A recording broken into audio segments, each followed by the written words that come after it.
The blood on her face had already started to freeze when Vernon Galloway threw his stepdaughter into the snowbank behind their Wyoming homestead, and 23-year-old Vivian Graham knew with absolute certainty that if she stayed there, she would die before morning.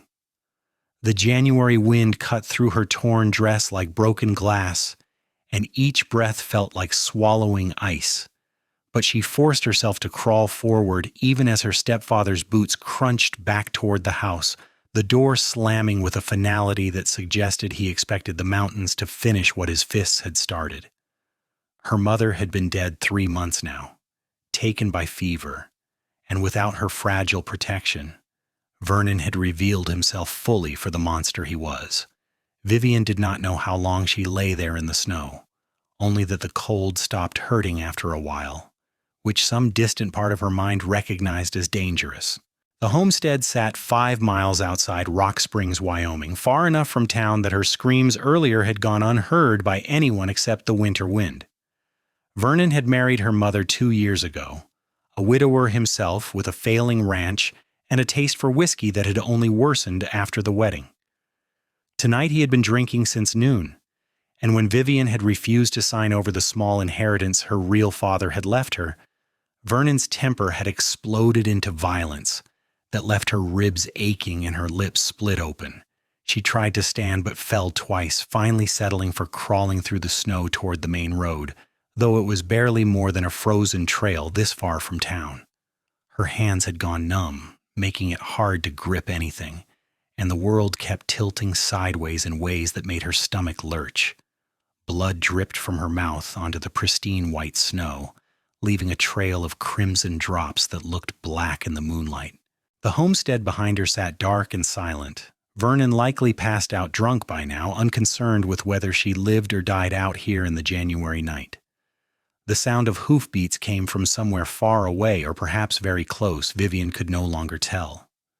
She had made it perhaps 100 yards from the house, not nearly far enough, and consciousness kept slipping away like water through her frozen fingers. The rider appeared as a dark shape against darker shadows, and she tried to call out but managed only a weak sound that barely qualified as a whisper. The horse stopped. She heard that much, and then boot steps approached through the snow. "Jesus Christ," a man's voice said, young and shocked and genuinely horrified. "Miss, can you hear me?" Vivian managed to open her eyes, though only partially, the left one already swollen nearly shut. The man kneeling beside her looked to be in his mid-20s, with dark hair visible beneath his hat and a face that showed real concern rather than the calculated cruelty she had learned to recognize in Vernon's expressions. He wore a heavy coat and leather gloves, and his horse stood nearby, breath steaming in the cold air.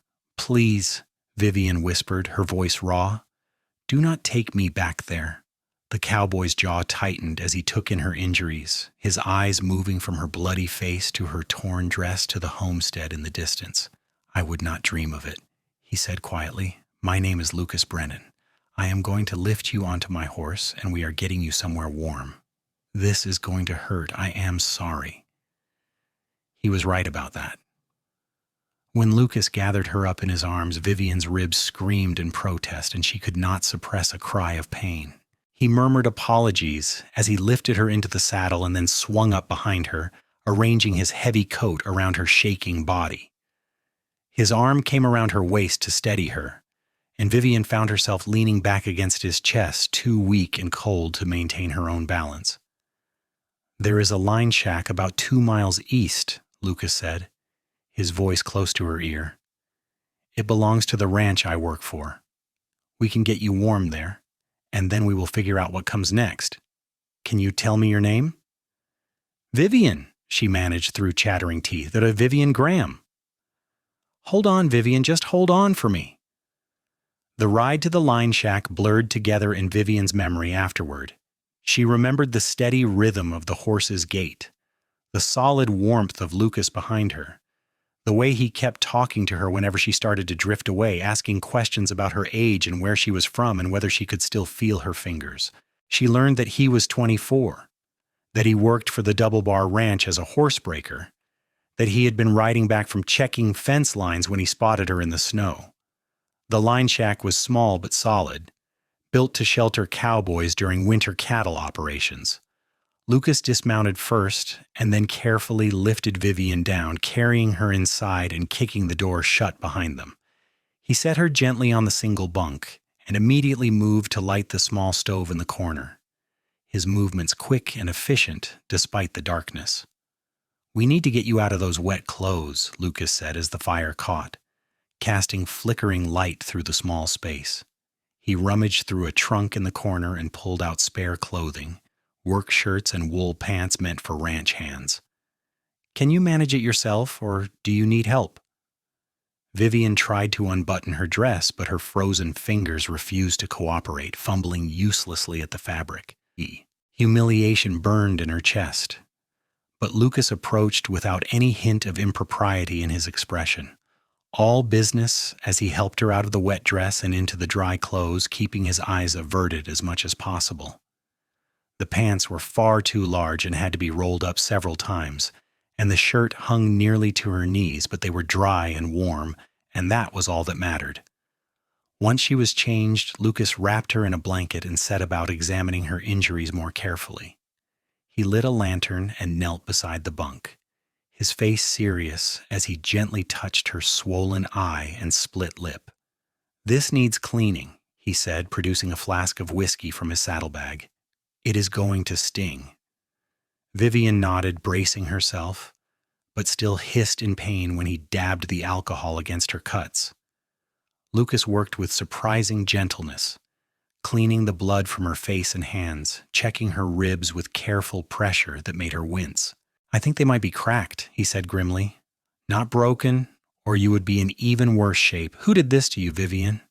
"That man back at the homestead?" She nodded, tears finally spilling down her cheeks now that she was safe enough to feel them. "My stepfather, Vernon Galloway. My mother died 3 months ago, and tonight he wanted me to sign papers giving him control of money my real father left me. When I refused, he started hitting me, and then he threw me outside and left me in the snow." Lucas's hands stilled, and when Vivian looked at his face, she saw genuine anger there, cold and controlled. "He meant to kill you," Lucas said flatly. "Another hour out there, and you would have frozen to death." "I know," Vivian whispered. "What am I supposed to do? I have nowhere else to go. The homestead was my mother's, but Vernon married her legally, so now it belongs to him. The money from my father is all I have left, and if I go back, he will either beat me until I sign it over or kill me trying." Lucas stood and paced the small shack, his boots heavy on the wooden floor. The stove was putting out good heat now, and Vivian could feel sensation returning to her fingers and toes in painful tingles. Outside, the wind howled against the walls, and snow pattered against the single window. "You are not going back there," Lucas said, finally turning to face her. "Tomorrow I will take you into Rock Springs. There's a boarding house run by a woman named Mrs. Patterson who is decent and fair. She might have a room for you. As for your stepfather, well, that is a matter for the sheriff." "The sheriff will not do anything," Vivian said bitterly. "Vernon is legally my guardian until I turn 24 this spring. He can claim he was disciplining me for disobedience, and most men would agree he had the right." Lucas's jaw clenched. "That is not discipline. That is attempted murder. But you might be right about the sheriff being useless. Regardless, you are not going back to that house. We will figure something out." He pulled up the shack's only chair and sat down, clearly planning to keep watch through the night. Vivian watched him through her good eye. This stranger who had saved her life without hesitation. He had a strong profile, she noticed, and capable hands that had been so gentle while tending her wounds. There was something solid about him, trustworthy, a quality she had not encountered in a man since her real father died when she was 16. "You should sleep," Lucas said, catching her looking at him. "You need rest to heal." "What about you?" "I will be fine. Someone needs to keep the fire going anyway." Vivian did not remember deciding to sleep, but exhaustion pulled her under despite her intention to stay awake. When she surfaced briefly sometime in the darkest part of night, she saw Lucas still sitting in the chair, his hat pulled low, his presence a reassuring constant between her and the door. She slept again, more deeply this time, and dreamed of warmth instead of cold. Morning came gray and overcast, with fresh snow falling steadily outside the line shack. Vivian woke to find Lucas building up the fire again, and the smell of coffee brewing on the stove. Her entire body ached, and her face throbbed with each heartbeat, but she was alive and warm, and that seemed miraculous after last night. "How are you feeling?" Lucas asked when he noticed she was awake. "Like I was beaten and left to freeze," Vivian said, which made him crack a small smile despite the grim circumstances. "Fair enough. There is coffee, and I have some hardtack and jerky if you think you can eat." Vivian sat up carefully, testing her ribs, and accepted the coffee Lucas poured for her. The hot liquid felt wonderful going down, though it stung her split lip. She managed some of the jerky despite the pain in her jaw, knowing she needed food to keep her strength up. "The snow is getting heavier," Lucas said, looking out the window. "We should head for town soon before the roads become impassable. Rock Springs is only about 3 miles from here. Can you ride?" "I will manage," Vivian said, though the thought of mounting a horse made everything hurt in anticipation. Lucas helped her into his spare coat, which was far too large but warmer than anything else available. Her dress from last night sat folded on the trunk, cleaned of blood as best Lucas could manage. Vivian left it there, unwilling to wear it again with all its terrible associations. The ride to Rock Springs was cold and uncomfortable, but Lucas kept his horse to a walk and his arms steady around Vivian's waist. She leaned against him, grateful for his solid presence and the warmth of his body behind hers.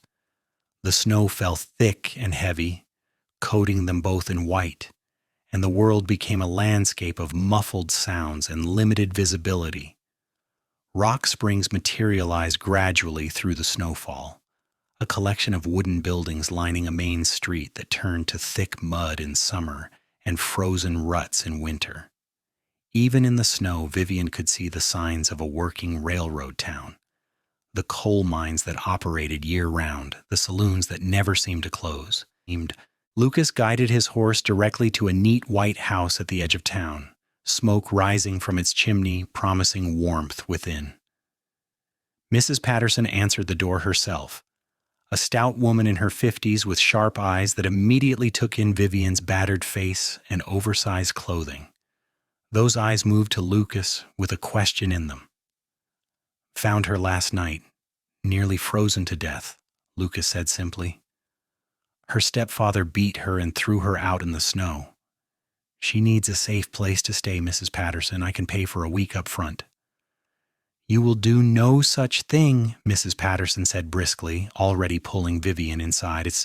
"Come in, girl. Let me look at you properly. Lucas Brennan, you did right bringing her here.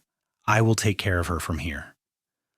The boarding house was warm and clean, with doily-covered tables and the smell of fresh bread baking. Mrs. Patterson clucked over Vivian's injuries and settled her into a small but comfortable room on the second floor, then brought hot water for washing and a proper dress that actually fit, borrowed from one of the other boarders. Lucas waited downstairs, his hat in his hands, when Vivian came down an hour later, properly dressed and with her face cleaned, though still visibly bruised. Mrs. Patterson had applied some kind of salve to the worst cuts and wrapped Vivian's ribs tightly, which helped the pain somewhat. "I need to get back to the ranch," Lucas said, standing when he saw her, "but I will come check on you tomorrow, if that is all right." "You saved my life," Vivian said quietly. "You do not need to ask permission to check on me. I am grateful, more than I can properly express." Something flickered in Lucas's dark eyes, some emotion Vivian could not quite name. "I am glad I found you," he said. "Get some rest, Vivian. Mrs. Patterson will take good care of you." After he left, Vivian stood at the window watching his horse disappear down the snowy street.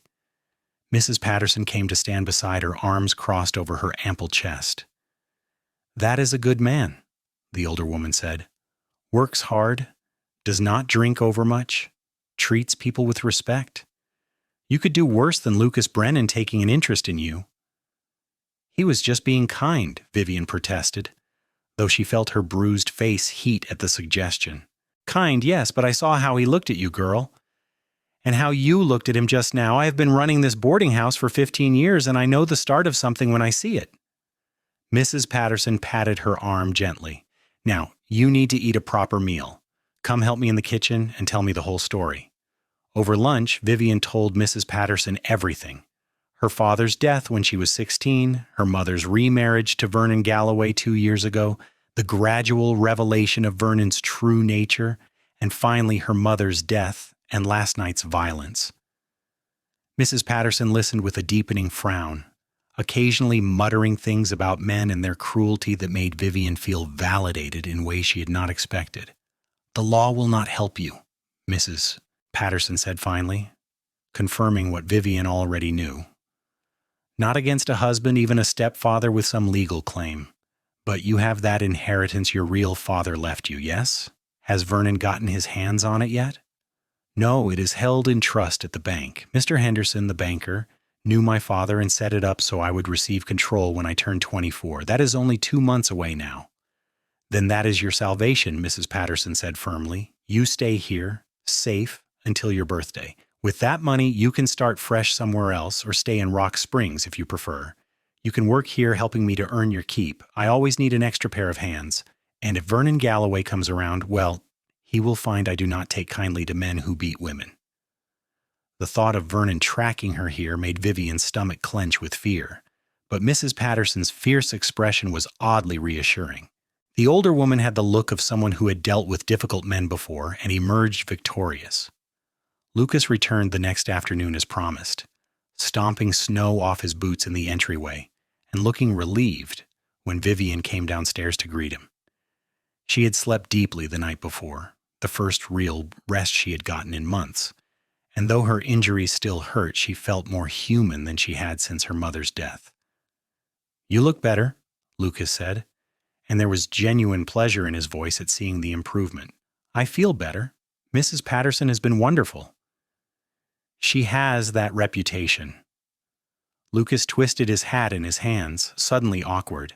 I was wondering, if you're feeling up to it, would you like to take a walk? The snow has stopped and the main street is cleared. Mrs. Patterson appeared from the kitchen as if summoned. That is a fine idea. Fresh air does a body good. You go on, Vivian. Lucas will keep you safe. So Vivian bundled into the borrowed coat and went walking with Lucas through the streets of Rock Springs, moving slowly because of her ribs, but grateful for the chance to move and breathe air that did not smell of fear and violence. Lucas talked about his work at the Double Bar Ranch, breaking horses and mending fences and all the daily tasks that kept a cattle operation running through the harsh Wyoming winter. He spoke about growing up in Colorado, about losing his own parents to cholera when he was 19, about drifting north and finding work and a kind of home at the ranch. I understand what it is like to be alone, Lucas said as they paused at the edge of town, looking out at the snow-covered hills.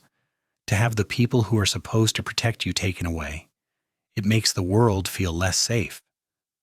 Yes, Vivian said softly. That is exactly it. My father, my real father, he made me feel safe. He taught me to read and do figures, told me I was smart enough to do anything I wanted. After he died, my mother tried, but she was not strong. Vernon saw that weakness and used it. Your mother, she must have loved you very much, to try to protect you even when she was not strong enough. Vivian blinked back sudden tears. She did. She was just so tired after my father died, and Vernon seemed like someone who could take care of things. We did not know what he was really like until it was too late. Lucas reached out slowly, telegraphing his intention, and took her gloved hand in his. You are safe now.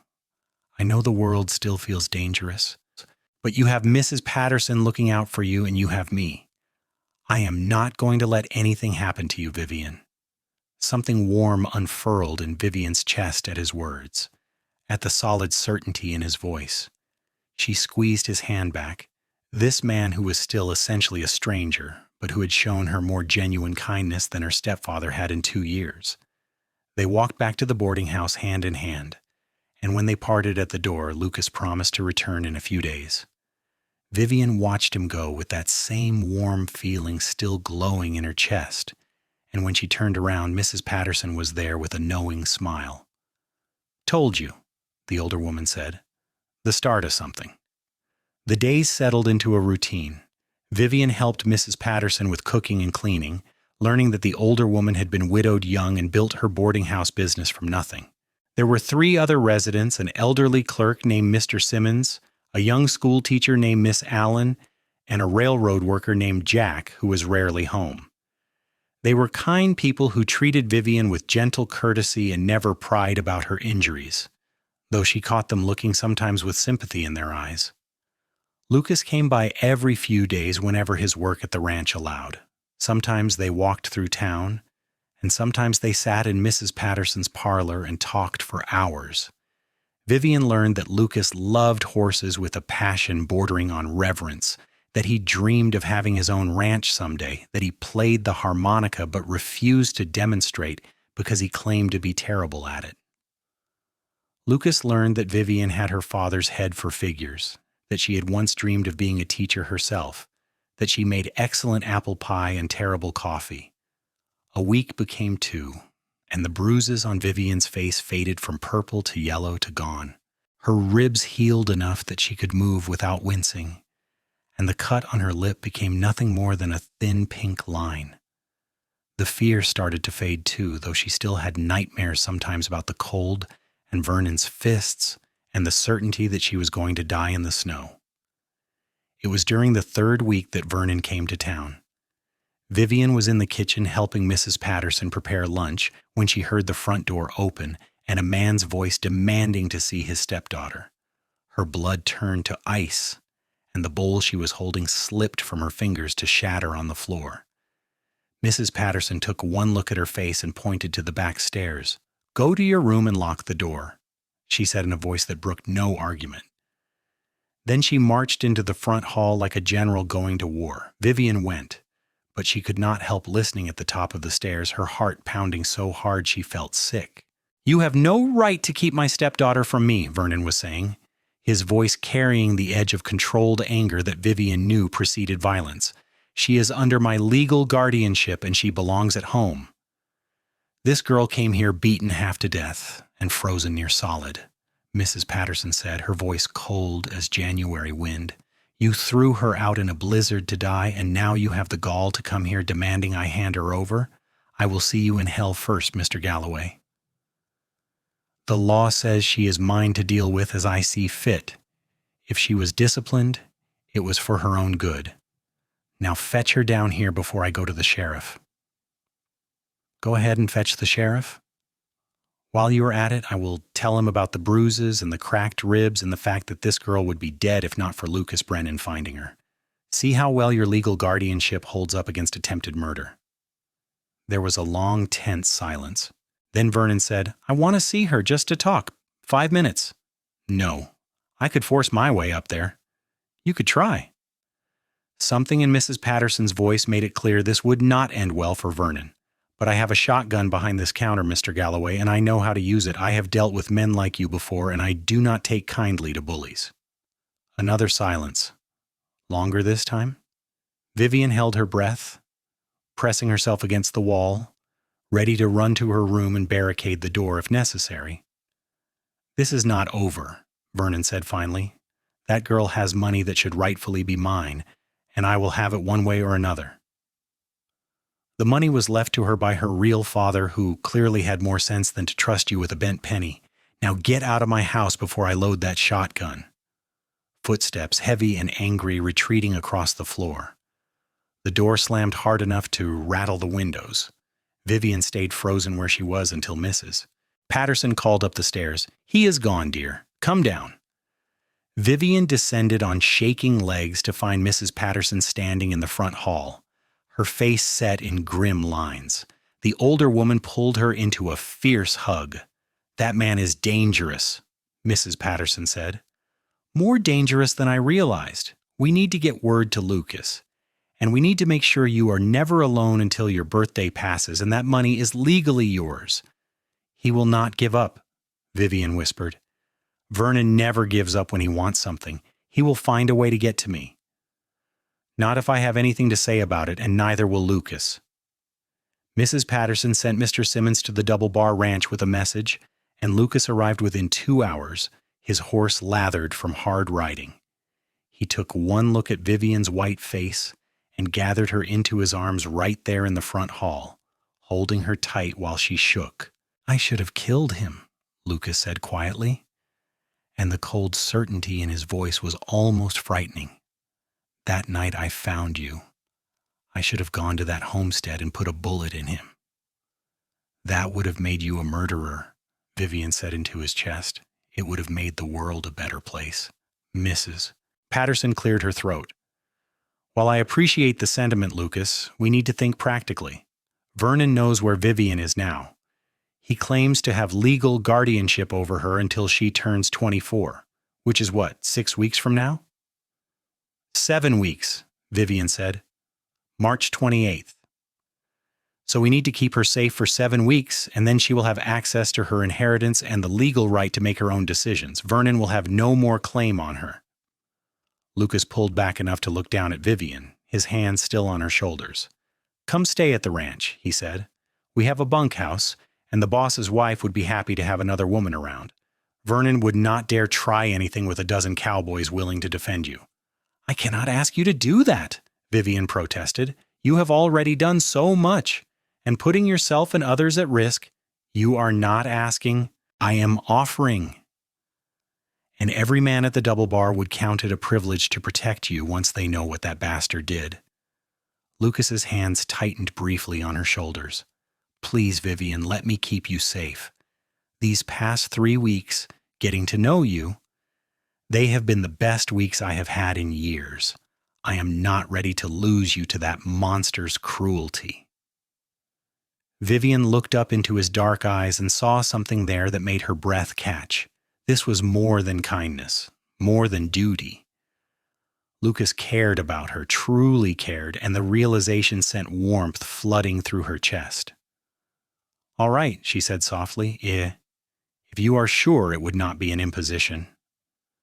"The only imposition would be spending the next 7 weeks worrying about you while you are here in town where Vernon can get to you," Lucas said firmly. So it was decided. Vivian packed her few belongings, borrowed clothes mostly from Mrs. Patterson and Miss Allen, and said goodbye to the boarding house that had been her sanctuary. Mrs. Patterson hugged her fiercely and made her promise to visit. "That man is half in love with you already," the older woman whispered in her ear. "You treat him right, you hear me? Lucas Brennan is one of the good ones." The ride to the Double Bar Ranch took just under 2 hours, following roads that were frozen hard and lined with snow. Lucas kept one arm around Vivian's waist as they rode, and she leaned against him, feeling safer with each mile they put between her and Rock Springs. The ranch appeared as they crested a hill, a collection of buildings spread across a valley with mountains rising behind them. The main house was substantial, built of wood and stone with smoke rising from 2 chimneys. Several outbuildings surrounded it: barn, bunkhouse, cookhouse, and various sheds. Cattle dotted the snowy fields, hardy breeds that could survive Wyoming winters. Lucas took her to the main house first, where the ranch owner, Mr. Robert Taylor, and his wife Martha greeted them. Martha Taylor was a handsome woman in her early 40s with kind eyes and capable hands, and she took immediate charge of Vivian.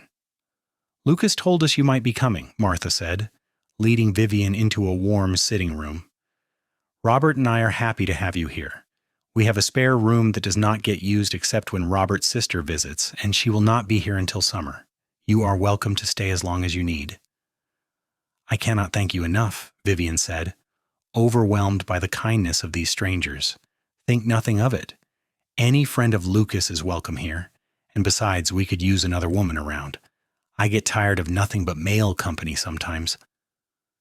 The room Martha showed her to was small but comfortable, with a real bed and a window overlooking the mountains. It felt impossibly luxurious after everything Vivian had been through. That evening she ate dinner with the Taylors and Lucas in the main house, a hearty meal of beef stew and fresh bread, and listened to them talk about ranch operations and the coming spring calving season. Lucas walked her back to the house after dinner, the two of them moving slowly through the cold night air. Stars blazed overhead in the clear sky, more stars than Vivian had ever seen. "Are you comfortable here?" Lucas asked. "The Taylors are good people, but if you would rather go back to Mrs. Patterson's—" "No," Vivian said quickly. "This is wonderful. I feel safe here, in a way I have not felt in a long time. Thank you, Lucas, for everything." They had stopped walking and now stood close together in the starlight. Lucas reached up slowly and tucked a strand of hair behind Vivian's ear, his touch gentle. "I meant what I said earlier," he told her quietly. "These past weeks have been special to me. Getting to know you, seeing your strength and your kindness despite everything you have been through. You are remarkable, Vivian Graham." Vivian felt her heart hammering in her chest. "You barely know me." "I know enough. I know you're brave and smart and funny. I know you make me want to be a better man, the kind of man who deserves someone like you." Lucas paused, searching her face in the starlight. "I know it is too soon, and you have been through too much, but I need you to know that my feelings for you are not just about helping someone in trouble. This is more than that. You are more than that to me." Vivian reached up and placed her hand against his chest, feeling his heart beating as fast as her own. "I feel it too," she whispered. "When I am with you, I feel like myself again, like the person I was before Vernon in fear and pain. You make me remember what it is like to be happy." Lucas bent his head slowly, giving her time to pull away, but Vivian rose on her toes to meet him. Their first kiss was gentle and sweet, his lips warm against hers in the cold night air. When they parted, Lucas rested his forehead against hers, both of them smiling. 7 weeks, he said. "We will keep you safe for 7 weeks, and then you will be free. And then, if you will have me, I would like to court you properly." "I would like that very much," Vivian said. The days at the Double Bar Ranch fell into a comfortable pattern. Vivian helped Martha with household tasks, learning to make bread from scratch and how to render lard and preserve vegetables for the winter. Martha was easy company, full of stories about ranch life and the early days of her marriage to Robert. She had been a mail-order bride, she told Vivian one afternoon while they were sewing, answering Robert's advertisement site unseen and traveling from Ohio to Wyoming on faith and hope. "Scariest thing I ever did," Martha said, her needle flashing through fabric. "But also the best. Robert turned out to be a good man, and we built this life together." "Sometimes you have to take a leap of faith, Vivian. Sometimes the scary thing is also the right thing." Vivian thought about that as she watched Lucas work with the horses, his movements confident and sure as he gentled a young mare to the saddle. He caught her watching and smiled, and she felt that now familiar warmth bloom in her chest. Lucas courted her carefully, mindful of her recent trauma and the need to take things slowly. They took walks together in the evenings when his work was done, and he taught her to ride properly, patient, when she was nervous at first. They played checkers in the Taylor's sitting room and talked about everything and nothing, learning each other's minds and hearts. One Sunday, Lucas borrowed Robert's wagon and took Vivian into the mountains to a frozen lake he knew, bringing a picnic despite the cold. They sat bundled in blankets eating fried chicken and watching the sun sparkle on the ice, and Lucas told her about his dreams of owning his own ranch someday. Not huge, just enough land for a decent herd and some good horses, a house with a real porch, maybe near a creek, room for a family, if God is willing. He glanced at Vivian, suddenly shy. "What about you? What do you dream about?" Vivian thought about the question, realizing she had not let herself dream in a long time. "Safety," she said finally. "A home where I do not have to be afraid, maybe teaching, helping children learn to read like my father taught me. And love. Real love like my parents had before my father died. The kind of love that makes you want to be better, that makes the hard days worth it." "You could have that," Lucas said quietly. "You could have all of that, Vivian. You are young and smart and brave. Once you are free of Vernon, the whole world opens up for you." "And what if what I want is here?" Vivian asked, looking at him directly. "What if what I want is a cowboy who saved my life and then showed me how to live again?" Lucas's eyes went dark with emotion. Then I would count myself the luckiest man in Wyoming, he said, and kissed her there by the frozen lake, with the mountains watching. February became March, and the snow started to lessen as spring crept closer. Vivian's 24th birthday was 2 weeks away, then 1 week, then just days. She heard nothing from Vernon during this time, which worried her more than if he had shown up making threats. Vernon was not the type to give up, which meant he was planning something. Lucas had the same concern. "He knows where you are now," he said one evening, as they walked together near the barn. "Robert has the men watching the roads, but Vernon could try something. We need to be careful, especially as your birthday gets closer." "After my birthday, he has no legal claim on me anymore," Vivian said. "He will have to give up then, will he not?" "Men like Vernon do not give up just because the law says they should. He sees that money as his, and he will do whatever it takes to get it." Lucas stopped walking and turned to face her, taking both her hands in his. "Promise me you will not go anywhere alone, not even to the barn or the creek. I need to know you are safe." "I promise," Vivian said, though his intensity worried her.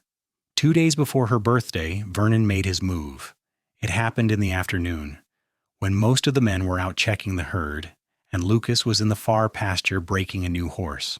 Vivian was in the main house with Martha helping prepare dinner when they heard a horse approaching fast.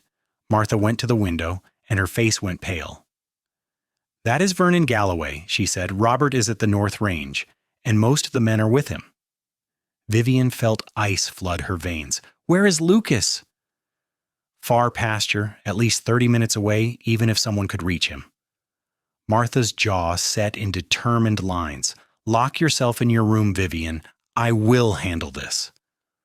But before Vivian could move, the front door crashed open and Vernon strode in, his face flushed with anger and alcohol. He had a gun at his hip, and his eyes blazed with rage when he saw Vivian. "There you are," he snarled, "hiding behind these people like a coward? Well, your games are over. You are coming home with me right now, and you are going to sign those papers." "I am not going anywhere with you," Vivian said, finding courage she did not know she possessed.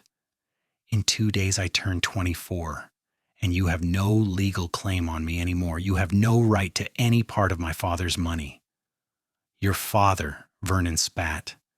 "That weakling who filled your head with nonsense about education and independence. He left you that money because he was too stupid to know a woman cannot manage her own affairs. But I know better, and you will do as I say." "Get out of my house," Martha said, stepping between Vernon and Vivian. "You are trespassing, and my husband will not take kindly to threats against a guest under our roof." Vernon's hand moved to his gun. "Step aside." "Woman, this does not concern you?" "Everything that happens under this roof concerns me. Now get out before I load Robert's rifle and show you Wyoming hospitality." For a moment, Vivian thought Vernon might actually draw his weapon. But then the sound of hoofbeats came from outside, multiple riders approaching fast. Vernon's face twisted with frustration, and he lunged around Martha, grabbing Vivian by the arm hard enough to bruise. "You are coming with me," he hissed, dragging her toward the door. Vivian fought him, screaming, and Martha grabbed a cast-iron pan from the stove and swung it at Vernon's head. He ducked, but the distraction was enough for Vivian to wrench free, stumbling backward. Vernon reached for her again, and then the door burst open and Lucas was there, his face terrible with rage. "Get your hands off her, Sia," Lucas said, his voice deadly quiet. Vernon spun to face him, hand on his gun. "This is none of your business, Cowboy. The girl is under my legal guardianship, and I am taking her home." "Like hell you are." They faced each other in the Taylor's front room, 2 men separated by perhaps 10 feet, and an ocean of bad intent. Vivian could see other ranch hands crowding in behind Lucas, drawn by the commotion, their faces grim. "You gonna draw on me?" Vernon asked, his lips curling in an ugly smile. "Gonna shoot me over some girl you barely know?" "If I have to," Lucas said, "but I would rather just beat you unconscious and let the sheriff sort it out. Either way, you're not laying another hand on Vivian." Vernon's hand twitched toward his gun, and Lucas moved. Vivian had seen him work with horses, knew he was fast, but she had never seen him move like this. He closed the distance before Vernon could draw, grabbing the older man's wrist and twisting hard. Vernon's gun clattered to the floor, and then Lucas's fist connected with Vernon's jaw in a solid blow that snapped his head back. They fought for perhaps a minute, brutal and efficient, but Lucas was younger and stronger and sober. He put Vernon on the ground and kept him there, knee on his chest and fist raised for another blow. "Lucas, do not," Vivian said, finding her voice. "He is not worth it. Do not let him make you into something you are not." Lucas froze, his fist still raised, breathing hard. Then slowly he lowered his hand and stood up, leaving Vernon gasping on the floor. "Someone ride for the sheriff," Robert Taylor said from the doorway, his rifle in his hands. "Vernon Galloway, you are under arrest for trespassing, assault, and attempted kidnapping. You will wait here until the law arrives." The sheriff came eventually and took Vernon away despite his protests about legal guardianship and property rights. The sheriff was an older man who had known Vivian's real father, and he listened to the whole story with a deepening frown.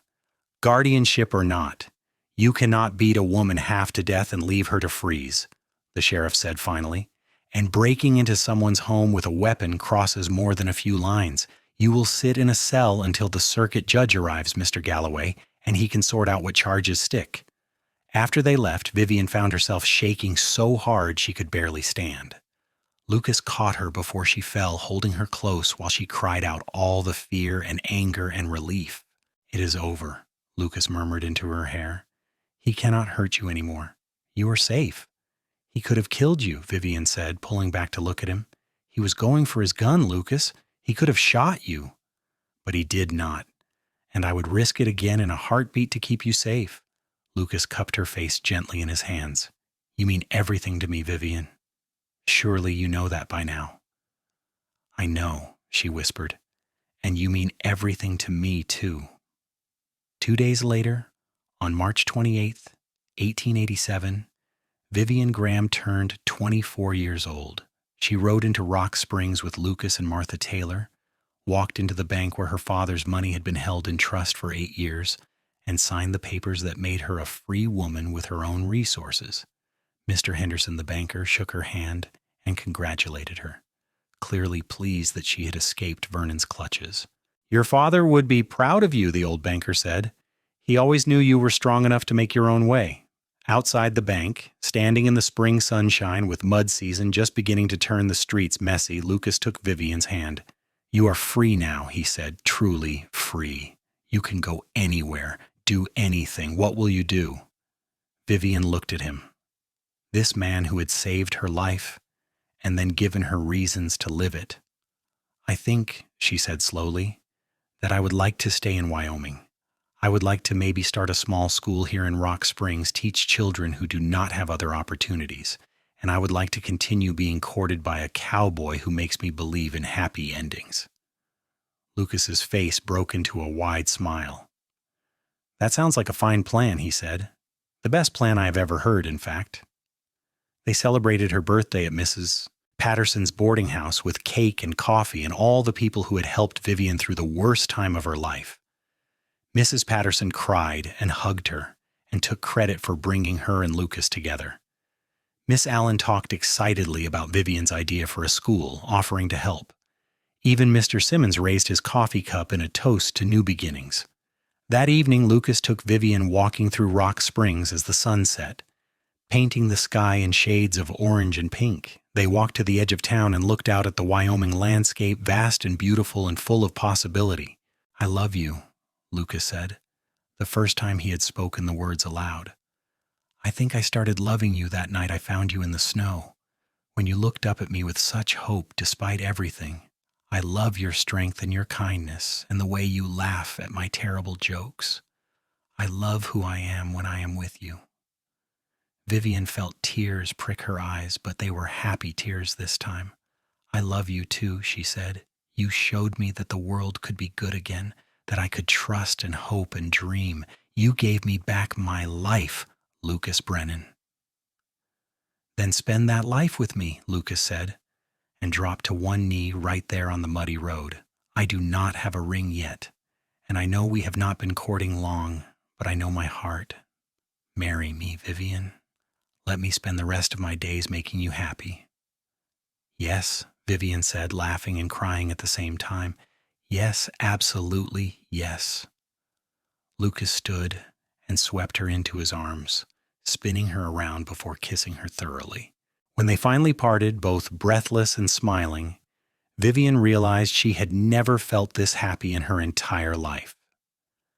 They were married 6 weeks later in May when the wildflowers were blooming across the Wyoming hills. Mrs. Patterson cried through the entire ceremony, and Martha Taylor stood up with Vivian as her matron of honor. The Taylors hosted the wedding at the Double Bar Ranch, and it seemed like half of Rock Springs turned out to celebrate.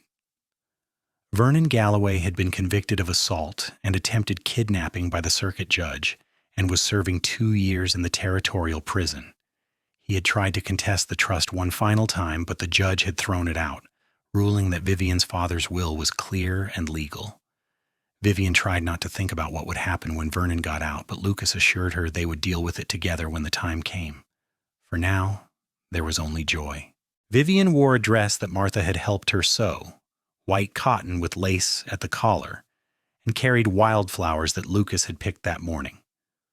Lucas wore his best suit, his dark hair slicked back, and when he saw Vivian walking toward him, his eyes went bright with unshed tears. The ceremony was short and sweet, conducted by the traveling preacher who made his rounds through Rock Springs every few months. When the preacher pronounced them husband and wife, Lucas kissed Vivian like he was sealing a promise, and everyone cheered. They spent their wedding night in the small cabin that Robert Taylor had helped Lucas build on land he had purchased with his savings, the first step toward his dream of his own ranch. It was modest but sturdy, with a bedroom and a main room and a kitchen that Vivian was already planning to improve.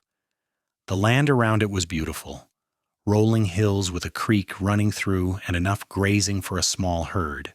"This is ours, Nee," Lucas said, carrying Vivian over the threshold in the traditional way. "Our home, our future, everything I have is yours now, Vivian Brennan." Vivian loved the sound of her new name. "Everything I have is yours too," she said, "my heart most of all." Their first year of marriage was hard work but filled with happiness. Lucas continued working at the Double Bar Ranch while building up his own small herd on their land, and Vivian opened her school in a rented room above the general store in Rock Springs. She started with just 5 students, children of miners and railroad workers who could not afford fancier education. But by the end of the first year, she had 12 students and a waiting list. They saved money carefully, planning for the future. Lucas proved to be an excellent horse trainer, and his reputation spread through the territory.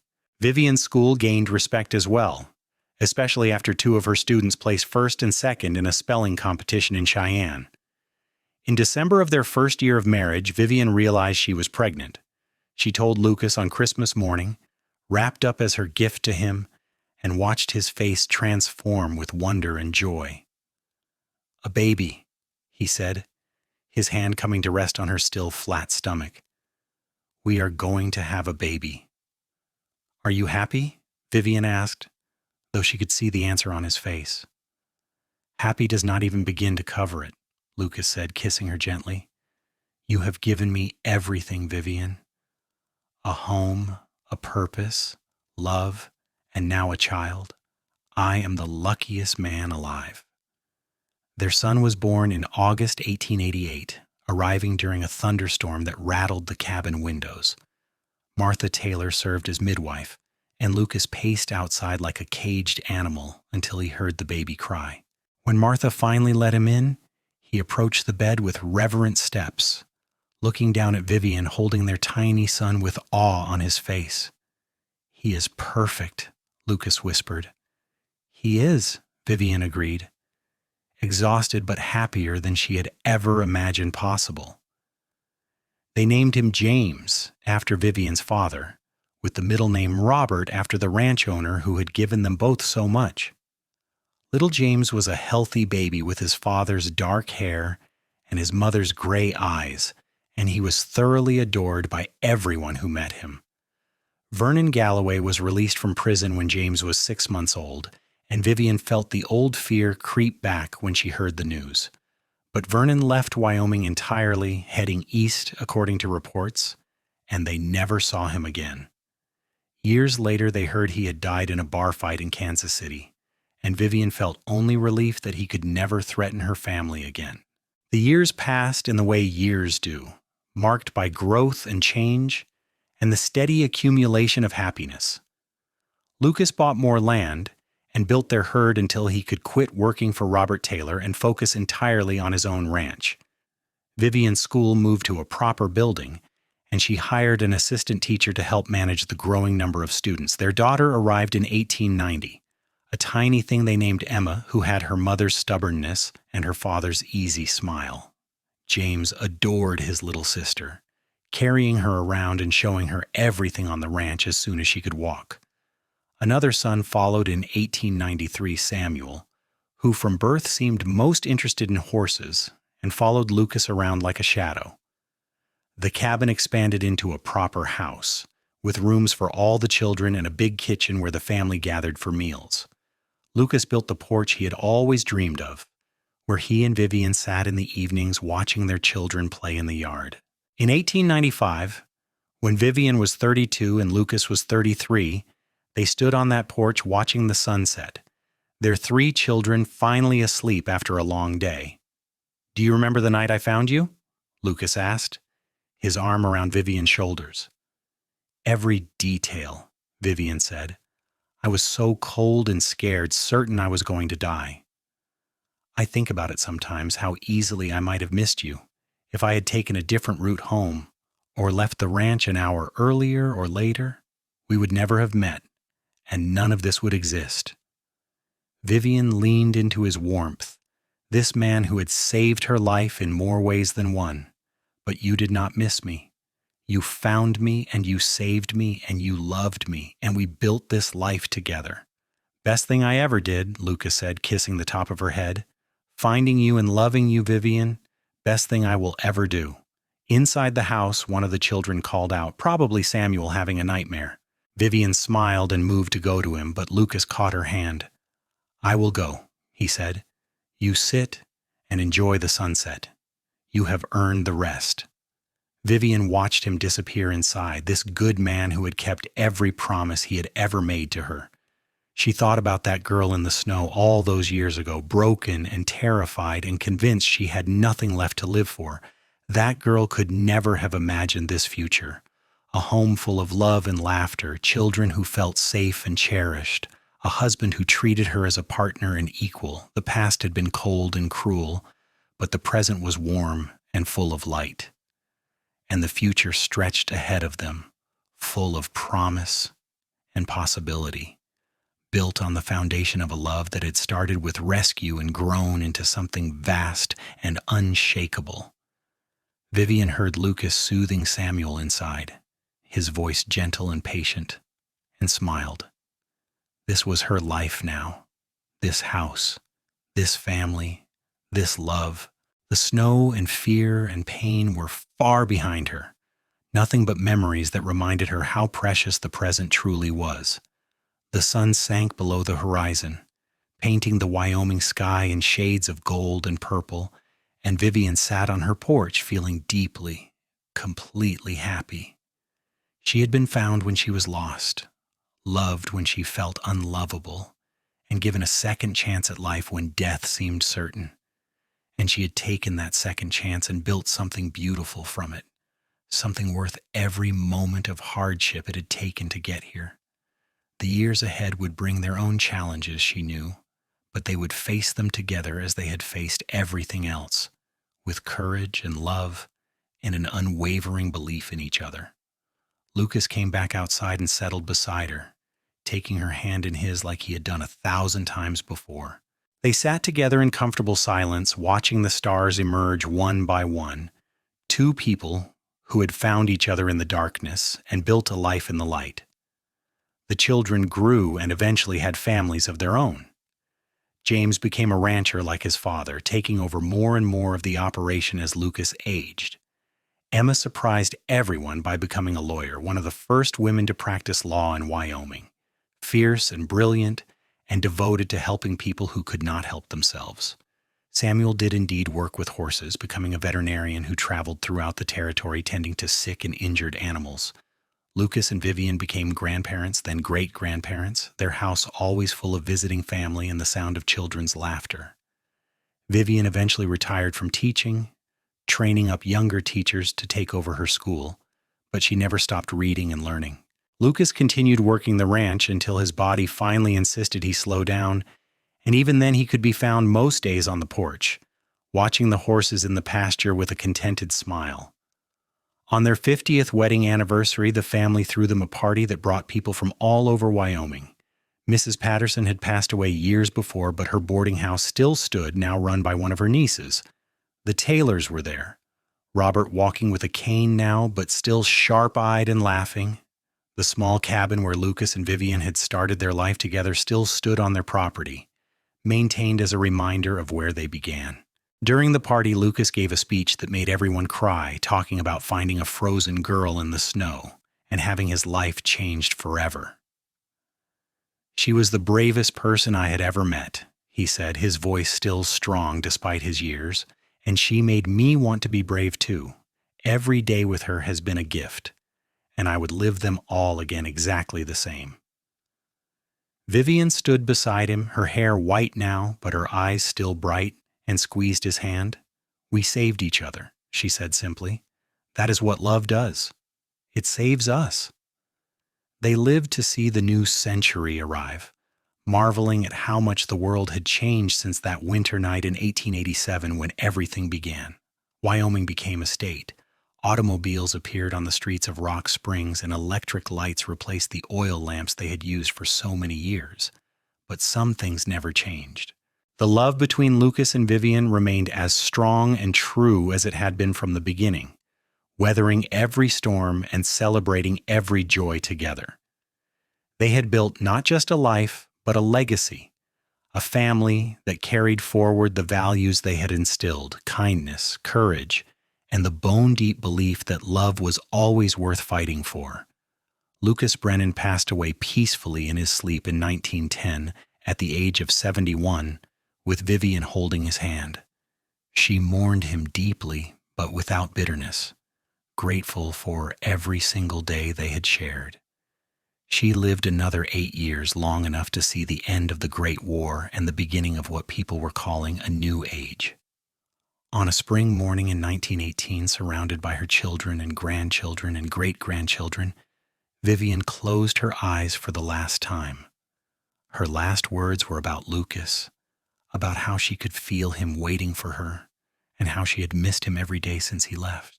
They buried her beside him on a hill overlooking their ranch, under the vast Wyoming sky that had witnessed their love story from beginning to end.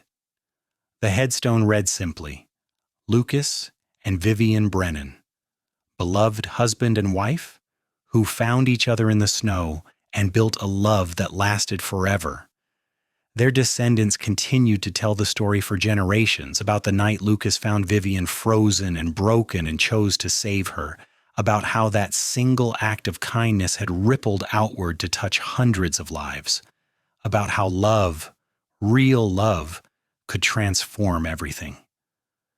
The ranch still exists today, passed down through the family, and visitors sometimes ask about the small cabin that is carefully preserved on the property. The current owners always tell them the same story about a girl who was thrown in the snow and a cowboy who found her, about wounds that healed and a love that grew from tragedy into triumph.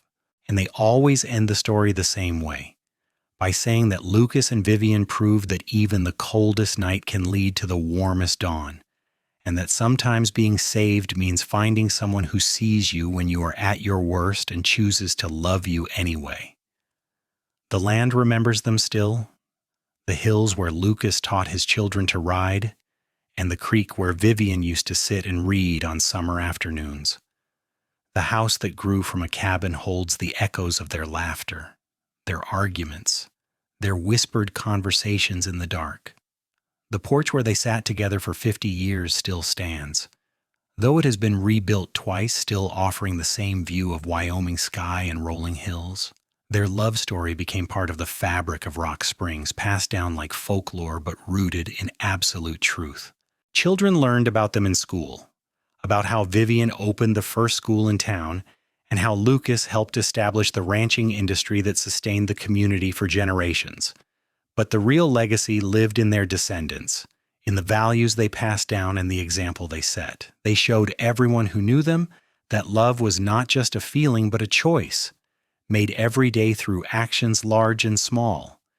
They showed that strength came not from never falling but from getting back up, from refusing to let the past define the future. Most of all, they proved that happiness was possible even after the worst trauma, that joy could be rebuilt from ashes, that two broken people could make each other whole. The story of Lucas and Vivian Brennan, the cowboy and the girl he found in the snow, became a testament to the power of love to heal and transform. It reminded people that kindness mattered, that showing up for someone in their darkest hour could change the course of their entire life. It showed that happy endings were not just fairy tales but real possibilities available to anyone brave enough to reach for them. And somewhere beyond the veil of years and mortality, Lucas and Vivian found each other again as they always knew they would, their love proven stronger than even death itself. They walked together through whatever comes after, hand in hand as they had been in life, their story complete and perfect and eternal. The snow had tried to take Vivian that January night in 1887, but instead it gave her to Lucas, and together they built something that lasted far beyond their mortal years. They built a love story for the ages, one that would be remembered and retold as long as there were people who believed in the power of love to conquer all. And in the end, that was their true legacy. Not the ranch or the school or even their wonderful family, but the simple, profound truth that love, when given freely and fully, could transform the coldest winter into eternal spring.